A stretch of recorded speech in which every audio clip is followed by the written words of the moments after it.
So today's webinar is going to be about financial planning. This is going to be one of the second last webinar series that we have on financial literacy. The next one we have next week is protecting your information and all of that. So I published a poll here, and I wanted to know why you registered for this financial planning webinar right now. There are a series of answers in here. What is your financial goal? Do you want to save for retirement? Do you want to save for a child's education? Do you want to buy a home? Do you want to start a business? Do you want to pay off debt? Or do you want to have financial security? So we're going to have that poll going on for a little bit here, and then we're just going to begin the slideshow.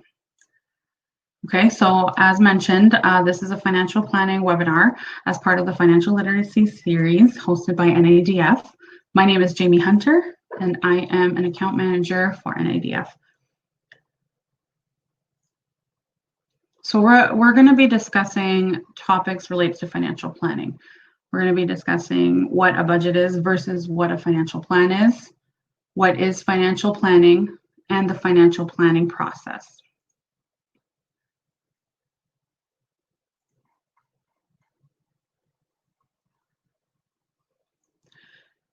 Just to cover some little housekeeping items here, the chat box is readily available if you have any questions you want to ask during the webinar. We'll get to them either during or after.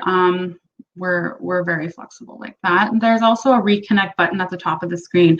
If for any reason that there is lagging, if there is lagging in the internet connection, you can just click that button and then we'll be redirected to another room where hopefully the connection is better. Okay, don't forget to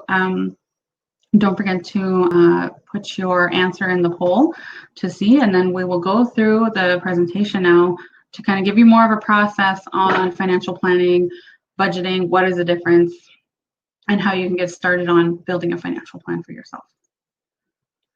So we have budget versus financial plan. What is the difference? So in the last webinar series that we've had covered budgets, we covered cost of living and spending expenses, and we also covered savings. So a budget, when we were discussing this, a budget helps you plan for the weeks or months ahead. It is basically your day-to-day spending on how much income you're getting within the month and how much expenses you have to pay for that month, covering your basic necessities.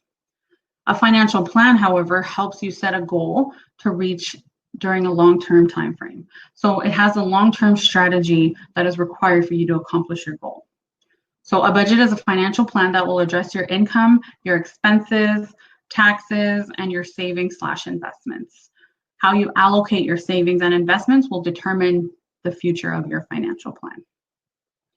Now, when we were discussing the budget prior, we were also discussing the income that we get, the expenses that we have, and then the remaining balance that we have at the end of the month, right? If we have a remaining balance and it's a positive amount where it's higher than $0, then you have money to allocate for maybe some little bit of spending money or money that you can utilize for your savings or your investments, which can go towards your financial plan. So the budget and the financial plan are different in terms of the time frame for each, but they are also completely different in terms of the goals that you're trying to reach, kind of thing. So we're trying to remember right now why we save money. You want to purchase large items. You have surprise bills or emergencies. We're going through a pandemic right now, so that's a big emergency for which no one estimated or no one foresaw that was going to happen in this time right now. We'll have more choices if we saved money, a little bit of a vacation time if we wanted to, or more of the camping trips that we would like to go on during the summer. Saving money for retirement is always one of the main goals, as well as helping family when they're in need.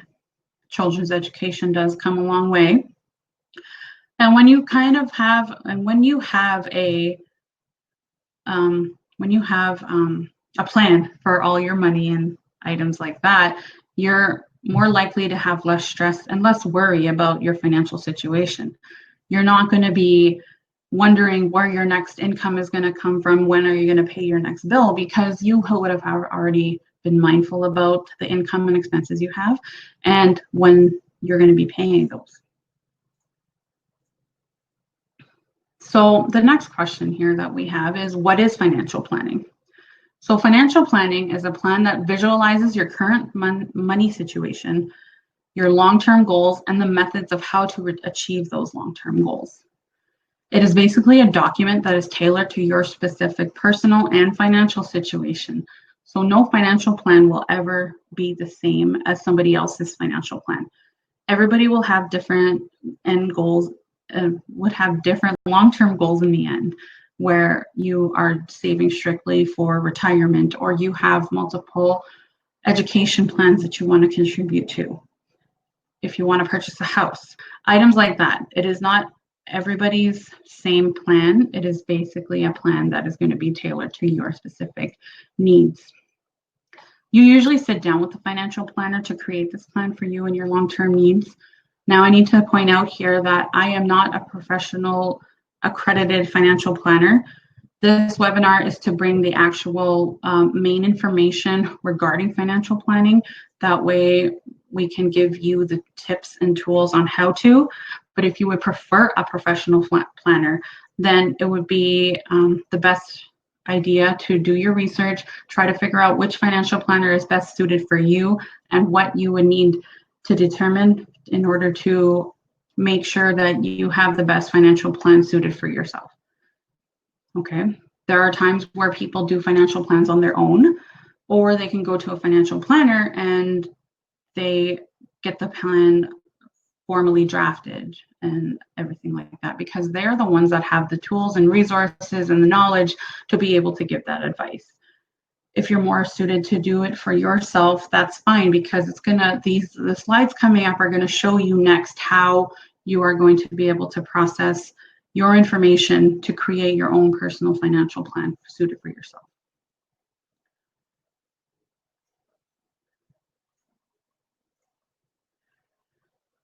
Okay, so on top of the budgeting that we've determined our income, we've determined our expenses, we've determined what we spent on, and if we have an additional funding here. So what we are going to be doing right now is asking additional questions in terms of what you need to consider on top of a budget. Where do you want your money to take you? How can you get the most out of your life? How should you modify your current lifestyle to achieve your long-term goals? And do you want to worry less about your future finances? It all comes down to sacrifices. So it really depends on your current financial situation, to where you need to determine when you would be able to adjust some of your budget to be able to invest in a little bit of a savings plan, whether it's a down payment for a house, or if it's for your children's education, for retirement. You need to sacrifice a little bit now in order to be able to achieve those long-term goals in the future. They do have a better payout when it does come to the future. A financial plan is definitely beneficial. It can help you plan, especially for the future. It helps you save to meet your goals. It helps you manage your debt repayment, which is one of the major factors in having a financial plan. To be able to achieve your goals, you need to make sure that your debt repayment is on track and that you're maintaining your credit and not producing any unnecessary requests for additional credit. Planning for your retirement is a major one as well. Protecting you and your loved ones, to making sure that you have enough emergency funding to be able to assist you if something were to happen within the next couple of weeks or in the next month or so. Having that little buffer of funding for you that you saved is going to be beneficial and helping everybody all around. And it gives you the maximum benefits. Sacrificing today definitely gives you maximized benefits in the future when you're able to pull out money out of an RESP to pay for your child's education, or you're able to pull out money from your savings account to purchase a house and you have a down payment, you have a healthy down payment. These are these are the maximum benefits that you do get once you are able to meet your goals. So before you start, you have to get an idea of what your net worth is. So a net worth is basically how much you are worth personally with the assets that you have and the liabilities that you need to pay. So the assets that you have are basically items that you own. It could be a home, it could be your car, the cash that you have in the bank, your savings accounts, investments, or particular bigger items of value. Your liabilities are items that you owe. So credit card debt, mortgage debt, car loan, loans, line of credit, anything that you've taken from somebody else to pay something, and then you have to pay that back. So what you do to calculate your net worth, you take your assets, the total cost, you minus your liabilities, and then you get a positive or a negative balance, which is your net worth. This is a snapshot of where you can get a sense of where you're standing in terms of your financial situation. That way, when you look at where the steps of planning a financial process, you are able to kind of determine where you can cut your spending, where you can get more income and stuff like that, where the difference of that is your allocation from savings and investments.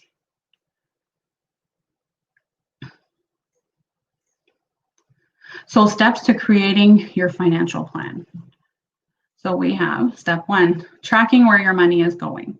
So in the previous webinars that we've had, we were discussing budgeting, cost of living and spending, as well as savings. So this all ties together, and then it pulls all those skills that you've learned over the last couple of webinars, and it kind of gives you a foundation of how you can start planning your financial plan. So right here, when we're tracking where our money is going, you need to know what all your income is, whether it's your monthly income or your biweekly income. You also need to know your expenses, your housing expenses, your transportation, personal expenses, as well as your living expenses. Your housing and your living expenses are most likely going to be your basic necessities that you require, as well as maybe your transportation as well.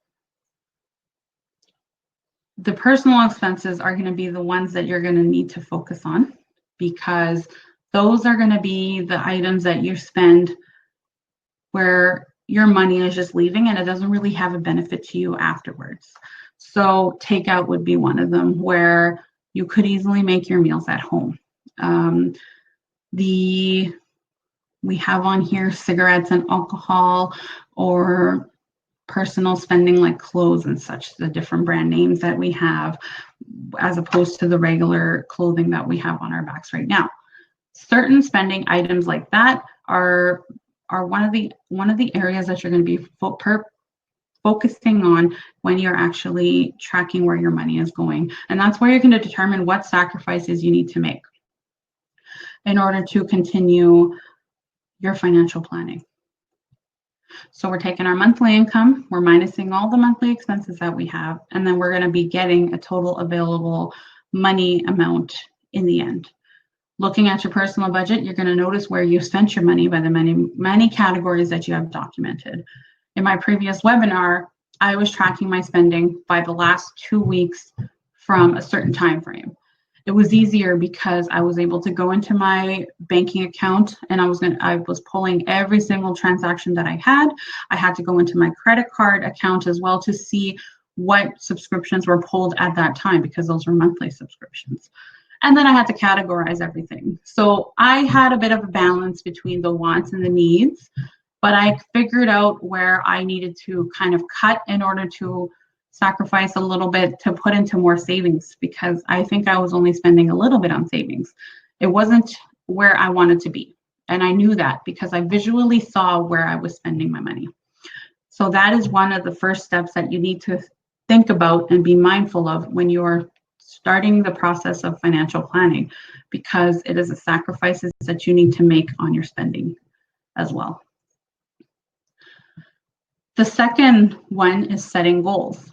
So setting goals we use the method of SMART goals. So SMART goals stands for specific, measurable, acceptable, sorry, I couldn't read that, realistic, and time-bound. So we need to know that it's easy to say, I want to be rich. It's very easy, but at the same time, there is no specific relation to that in terms of how are you going to get rich. It's not measurable because we don't know the amount that you need to determine what is rich for yourself. And do we know if it's realistic or not? And what is your time frame on becoming rich? Is it going to be the next 5 years? Is it going to be the next 20 years? We don't know. So having a specific goal and following SMART goals would be the better suit to begin setting your goals. So planning for your goals, you need to make sure they're achievable for your personal and financial situation. So some of the sample SMART goals would include, I want a registered education savings plan for each of my kids' post-secondary education. So it's measurable in terms of the time frame now between the time frame that they're going to be utilizing the funding, right? The registered education savings plan is basically the specific item you need to save for, as well as what you're using it for. It's very measurable, it's realistic, because you know the funding is going to be used eventually, and you know the time frame. It depends on when your kid, what age you start saving for your children. Another one is, I want to have a 20% down payment for a house in 5 years. So that has a time frame, that has a specific amount, and it is measurable because a down payment for a house is what we need in order to get a house. Same for other items such as, I want to save $10,000 for my startup business, or I want to decrease my outstanding debts by $15,000 in the next 3 years. As long as it's measurable to you in terms of what outstanding debts you have, how many years you want to be able to pay that off, as well as how much of it you want to be able to pay it off within those timeframes. It all comes hand in hand in terms of knowing and understanding your goals.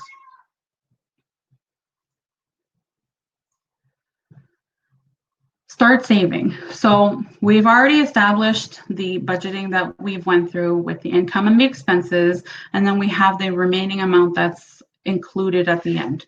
What are you going to be doing with that money? Well, first off, we need to make sure that we have an emergency fund, right? It's easier to have an emergency fund for at least 3 to 6 months covering your main basic expenses. That way, if anything were to happen again, if we were to have another pandemic in the next 10 years, you would be covered. So having an emergency fund is one of the first and foremost security situations that you can have in a financial plan. That should be almost your number one. The other item that you need to start to do in order to start saving is cutting down the expenses.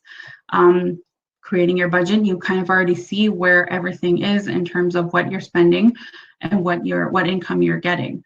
If there's certain items in your expenses that you are just spending on that you have no recollection of whether it brings value to your life or not, such as takeout or online shopping, etc., then those are items you could likely cut down on and eventually cut off if you were to maintain the habit of that.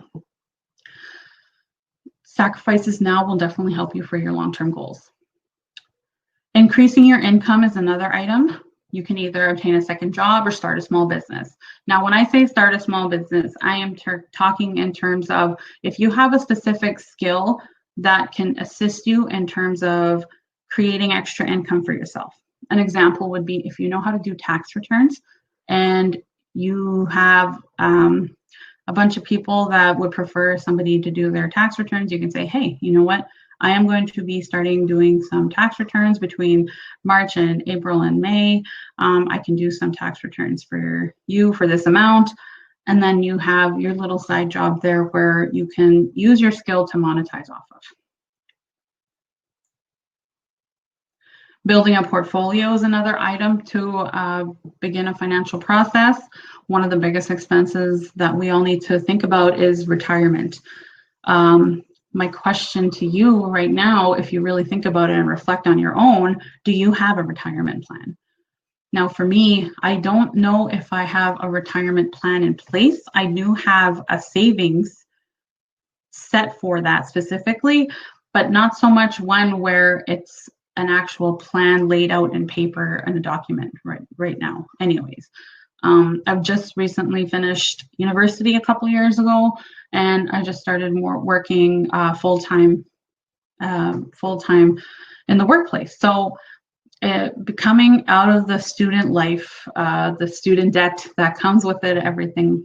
It was a little bit difficult in the beginning to try to save for retirement because it was a lot. There was a lot of expenses that needed to be paid down, and it comes in hand too with paying down the expenses in a proper amount of time, because by the time you retire, you want to be able to have enough assets to be able to live comfortably. And in order to get assets, you need to have a good credit in order to be able to maximize the spending that you're able to utilize when you do obtain some credit for a mortgage, like the good credit, the good credit items. One of the easier ways to get started for retirement would be automatically depositing money in a TFSA, a tax-free savings account, or an RRSP, which is a registered retirement savings plan. If you want to go further, you can determine your risk tolerance about this and begin investing in either mutual funds, stocks, bonds, or any other type of investments. And I say risk tolerance because there are different levels of risk that people are willing to take with their money. And it is your money that you're going to be risking in order to figure out the rate of return that you want coming back to you.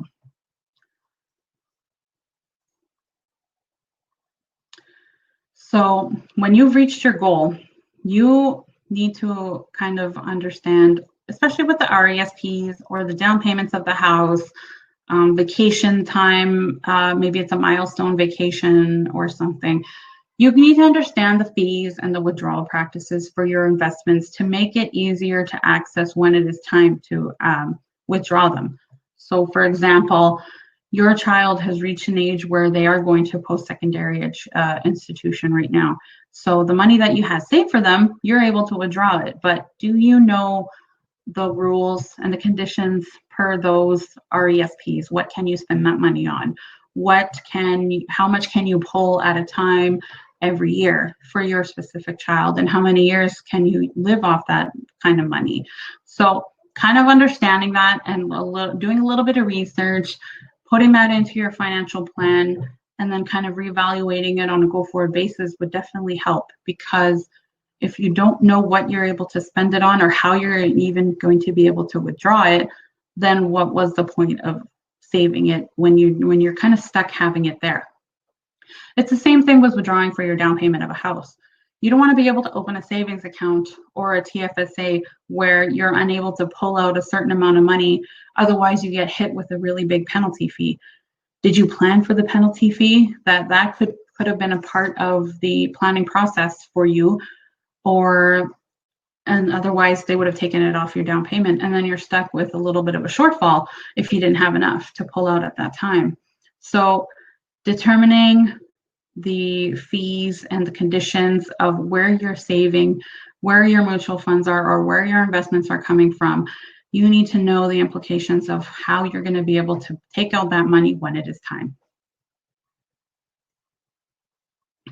And this is another item that we heavily need to discuss. So credit in general, especially at NADF, because we are an Aboriginal financial institution, we do give out business loans for startup businesses, expansions, etc. So one of the items that we do look at is credit. And many of the items that are required for long-term goals would be, especially the main one would be a mortgage. You need to have good credit in order to access the benefits of getting a mortgage, a pre-approval or an actual approval. You need to maintain your credit. That is one of the most essential items that is required for a financial plan. If you are creating a financial plan with the current money situation that you have now, and then in the next couple of years, you decided you want this credit card or this line of credit, this loan to be able to put into the house for renovations and stuff, but you never really spent it on those items. And now you're stuck with additional credit cards, additional credit that you have to pay back, where by the time you need to pay this back, it's not going to happen, because you need to understand that the money that you could have put towards your financial plan is actually going towards all the credit that you have to pay back. And that's not really beneficial if you're just spending frivolously on anything. It is beneficial if it is good credit, though. Making sure that you check your credit score and your credit report often. So that is one of the items that is required as well, just for your own due diligence when you're looking at your financial plan, because you're looking at your situation now and you're planning for your future.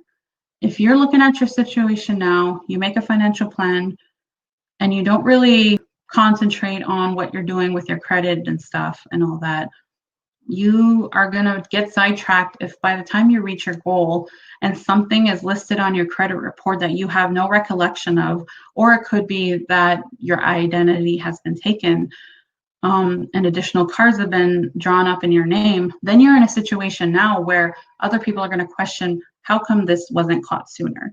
So understanding to be able to check your credit once or twice a year would be great. Often more than that is fine as well. There's monthly monitoring through TransUnion, Equifax, and all that as well. So maintaining it, making sure that if there's any discrepancies at all during the time you're actually looking at your credit score and your credit report, then it would just be beneficial for you to be able to catch it in the beginning. And again, the next one, do not access unnecessary credit if you don't need it. No, there is no need to access additional consumer credit cards if you're not using it for the benefit of it as well. And you also have to think too, even though this is a financial plan for a long-term plan, one of my general rules just in life in general is not, I guess you can say, is not relying on credit to show somebody how much you love them. That's one of the things that I like to live by, because come birthday time or come Christmas time, it's just, I'm not going to put myself into debt just to show somebody how much I care for them, how much I love them, or how much they mean to me. Because in the end, that's my credit. That's the money I have to pay back. And if I'm going to be miserable paying it back, paying all these credit cards back or something like that, then that's not something that I would want to put myself through. So accessing unnecessary credit would be on the negative aspect of continuing to operate with credit. That goes back to the whole budgeting items, budgeting, knowing your income and knowing your expenses. If you know that, can you afford an extra credit card? Do you need to get rid of one? Does another one have a better interest rate? So knowing the positive sides of the credit card situation, if you're going for one for a better rate, that's fine, as long as you get rid of the other one and the other one is paid off first, then that would be more of a beneficial side for you too.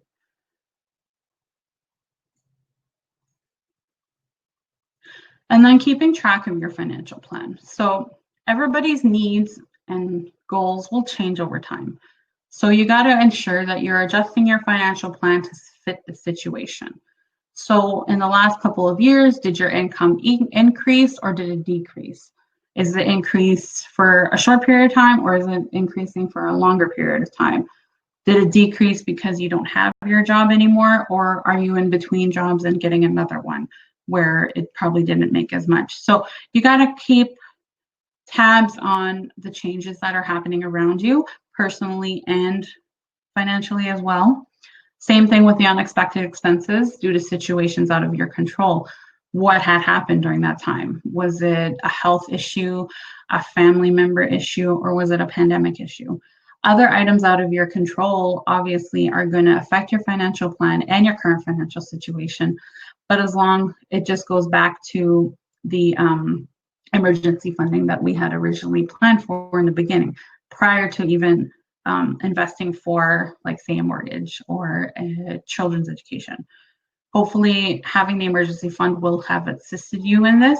Again, as mentioned before, situations change all the time. The other items would be, if you had invested, if you had taken the time to determine your risk tolerance. We have low risk investments, we have medium risk investments, and then we have higher risk investments. The higher risk investments that you make, you get more money in the end. The medium ones, you get a little bit of both. And then the lower ones, you're just playing it safe. You get a little bit of interest on top, and that's fine. It's more money that you get than as if it was sitting in a jar at home, right? But if your investments are not doing the best that you thought that they were going to do, it might be a time where you could go back to your financial planner if they were the ones doing this for you, and then you can ask them, what can I do? What do I need to take out this investment and invest something else? They would be the ones to determine what the best course of action is for you. But you also have to remember, you have to look at the bigger picture before making any changes, because you need to make sure that you're looking at the entire thing, making sure that it's not a long-term change where it's just going to throw off your entire financial plan, which is probably why sometimes people do go to financial planners, because they're the ones that are able to give the advice for your financial plan. Whether if you're doing it yourself, if you had enough knowledge and you've done enough research, then you can make that decision on your own. But looking at the bigger picture is always the best one to determine when you're making the changes. And in reflection, you got to consider reflecting your monetary decisions on a monthly basis. So the small steps you take now will basically get you down the road faster for your future goals. Right now, you've created a plan for your long-term goals. So that's what the end process is going to be, creating the financial plan for all your long-term goals. But you also kind of have to consider, what are you meeting your current short-term goals as well? So do you have enough money to be able to save for the next birthday that you have, or Christmas? Because Christmas comes once a year at the same time every year. So if you're saving now for the future, are you saving currently for your short-term goals as well? Always determine that, because that is what's going to come out of your budget, especially in the months coming, because we're already in June and it's another six more months until Christmas. And then kind of reflecting and being mindful, did you make any money mistakes this month? Did you overspend on something, or did you impulse buy on an item where you were not going to spend at all? If you did, like what were your money mistakes and why did you do them? Because if you just kind of lean on the mistake and you don't really fix why you did it or realize why you did it, if you weren't mindful about it, you're likely going to make that mistake again. But if you kind of understand what you were doing at that time, why you did it at that time and everything, then you're mindful about it. And that way, the next time it happens, or if the next time there is a chance that it will happen, you're likely going to remember how you felt at that time when it happened, and then you're likely not going to do it again. Okay, so just want to throw out a question there. Does anybody have any questions regarding the slides? Would you like me to put up the slides in terms of sharing them? That way you guys have them for like a copy for yourselves. You can just let me know in the chat here, and then I can share that as well. And we've completed a poll. So right now I'm at the end of my presentation. Does anybody have any questions in general? I'm going back to the poll here, and I'm trying to see. Okay. So the poll indicating here, and I will share my file here. Okay, I've shared my file, so hopefully you're able to download it. That way you guys have the information here readily available for you. Now, the poll we had at the beginning is asking, what is your financial goal? In general, we have a couple of answers here. We have buying a home as a financial goal, paying off debt as a financial goal, and then having financial security in general, which are all great financial goals. Some of the answers we had, well, the answers of the poll were actually save for retirement, saving for your child's education, buying a home, starting a business, paying off debt, and financial security. Now, no one chose anything for saving for retirement, but that is one of my financial goals, but it's not one where it's comprehensive at the moment, where I haven't really put too much emphasis on that yet. I have started saving for my child's education. I have actually opened their RESPs, and I am actually utilizing the Canada Learning Bond, I believe it is, and other items that they are able to access for that as well. I do eventually want to purchase my own home. So currently we are saving for that as well. Paying off our debt is just an ongoing item. Maintaining our credit is one of the major items that we do on a daily basis. And I'm very glad about that because it has come with a lot of benefits for us. And financial security. When we were students, my partner and I, there was a lot of uncertainty during the months because you only get a monthly income. You don't really get the biweekly income and all that. So it's a big difference between then when we were students and now, because we're currently working in our fields, in our careers for what we went to school for. And it definitely did have its benefits. So being able to learn financial literacy by myself and then teaching financial literacy and sharing the knowledge of financial literacy has definitely been very helpful because it is an ongoing learning basis. For sure, you have to keep doing it in order for you to understand it for yourself and understanding it for your own situation. So if no one has any questions, or if you do have any questions after the fact and you've downloaded the file and you have questions just in general, you can contact me. So my phone number is here, 807-623-5397. My email is rjhunter@nadf.org. Shoot me any email at any time and I'll be able to assist you at any moment, whether it's at items related to the slides here, the webinars that we've done, or if you have any general information, if you want general information about NADF, our programs and services, or how to start a business. Okay?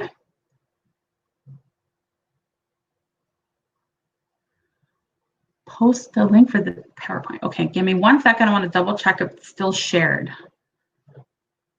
Okay, yeah. So on the bottom of the screen, on the right side of the screen, I believe you should see a link where it says file. There should be a poll there too, but the file should still be linked. And it is a PDF file called Financial Planning.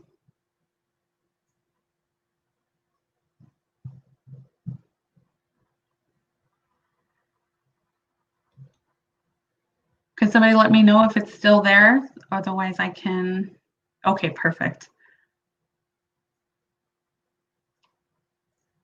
Okay, so if there's no more questions, you have my contact information. Thanks so much, everybody, for coming to the webinar. Have a great day.